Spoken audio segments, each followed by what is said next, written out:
ایک ایسا شہر جہاں 5000 سال پہلے ہر گھر میں غسل خانہ تھا، پکی سڑکیں، نکاسی آب کا مکمل نظام، بازار اور اعلیٰ درجے کی منصوبہ بندی، جہاں کے لوگ لکھنا جانتے تھے، زیورات پہنتے تھے اور صفائی کو عبادت سمجھتے تھے۔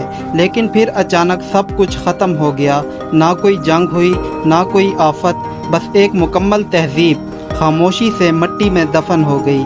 آخر موئن جودڑو کے ساتھ کیا ہوا؟ یہ لوگ کہاں گئے اور کیوں آج تک ان کا راز کوئی نہیں جان سکا؟ آئیے آج ہم پردہ اٹھاتے ہیں دنیا کی سب سے پر اسرار گمشدہ تہذیب پر۔ موئن جودڑو ایک ایسا نام جو صدیوں سے خاموش کھنڈرات کی صورت میں ہمیں ماضی کی ایک عظیم اور پر اسرار تہذیب کی جھلک دکھاتا ہے۔ یہ شہر جو آج سندھ کے علاقے لاڑکانہ کے قریب دریائے سندھ کے کنارے واقع ہے، کبھی دنیا کی سب سے ترقی یافتہ بستیوں میں شمار ہوتا تھا۔ اس ڈاکومنٹری میں ہم جانیں گے موئن جودڑو کیا تھا، یہاں کے لوگ کیسے جیتے تھے، ان کی تہذیب کتنی ترقی یافتہ تھی اور آخر وہ تہذیب کیوں ختم ہو گئی۔ سن 1922 میں برطانوی ماہر آثار قدیمہ سر جان مارشل نے جب پہلی بار اس جگہ کی کھدائی کروائی تو انہیں یہ اندازہ نہ تھا کہ وہ دنیا کی ایک ایسی تہذیب دریافت کرنے جا رہے ہیں جو ابرام مصر اور میسوپوٹیمیا سے بھی قدیم ہو سکتی ہے۔ موئن جودڑو کا مطلب مردوں کا ٹیلہ، لیکن یہ نام بعد میں دیا گیا۔ اصل میں یہ شہر وادی سندھ کی تہذیب کا حصہ تھا جو 2600 قبل مسیح سے 1900 قبل مسیح تک پروان چڑھی۔ موئن جودڑو کی سب سے حیرت انگیز بات اس کی جدید شہری منصوبہ بندی۔ اس شہر کا مستطیل بنیادوں پر تعمیر کیا گیا تھا، گلیاں سیدھی، سڑکیں چوڑی اور نکاسی آب کا نظام ایسا کہ آج کے کئی شہروں کو شرمندہ کر دے، اور ہر گھر میں بیت الخلا، پانی کا کنواں اور چھت سے گندا پانی نکالنے کا راستہ موجود تھا۔ ایسا لگتا ہے جیسے اس شہر کو کسی انجینئر نے منصوبہ بندی کے تحت بنایا ہو۔ شہر میں دو بڑے حصے تھے، ایک بالا قلعہ جہاں امراء یا حکم طبقہ رہتا تھا، اور دوسرا زیریں شہر جہاں عام لوگ رہتے تھے۔ گھروں کی دیواریں اینٹوں سے بنی ہوئی تھیں جنہیں خاص طریقے سے پکا کر بنایا گیا تھا۔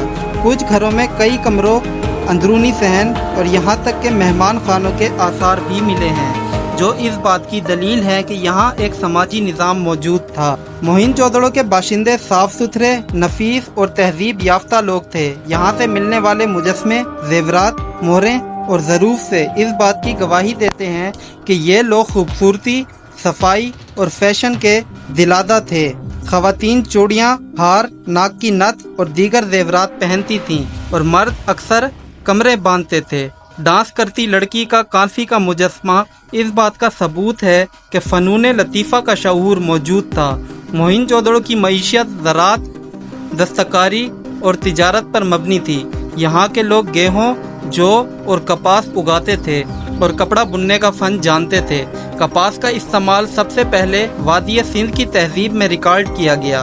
یہاں کی مہریں ایران وسطی ایشیا اور میسوپوٹیمیا سے بھی ملی ہیں، جس سے معلوم ہوتا ہے کہ ان کی تجارت بہت وسیع تھی۔ اگرچہ وادی سندھ کے مذہب کے بارے میں مکمل علم نہیں، مگر ماہرین آثار قدیمہ کا خیال ہے کہ یہ لوگ فطرت پرست تھے۔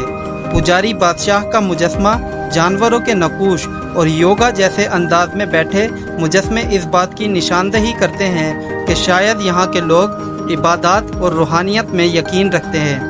کچھ آثار بتاتے ہیں کہ پانی کو روحانی اہمیت حاصل تھی، کیونکہ عظیم حمام کا استعمال شاید مذہبی غسل خانے کے لیے ہوتا تھا۔ موئن جودڑو کے لوگ لکھنا جانتے تھے۔ ان کی تحریر کو سندھی تحریر یا انڈس اسکرپٹ کہا جاتا ہے۔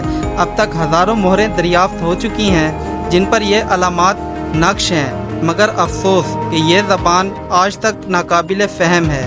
یہ ایک ایسی پہیلی ہے جسے جدید ٹیکنالوجی اور ہزاروں کوششوں کے باوجود دنیا آج تک نہیں سمجھ پائی۔ اتنی ترقی یافتہ تہذیب اچانک ختم کیوں ہوئی؟ اس سوال کا جواب آج بھی ایک راز ہے۔ کچھ ماہرین کا کہنا ہے کہ دریائے سندھ کا رخ بدل گیا، جس کی وجہ سے پانی کی قلت اور قحط نے شہر کو برباد کر دیا۔ کچھ کا کہنا ہے کہ شاید زلزلے یا سیلاب آئے۔ بعض کا خیال ہے کہ کوئی بیماری یا وبا پھیل گئی، جبکہ چند نظریات حملہ آوروں کی موجودگی کی طرف اشارہ کرتے ہیں، مگر کسی بھی نظریے کے واضح ثبوت نہیں ملے، اس لیے زوال آج بھی ایک راز ہے۔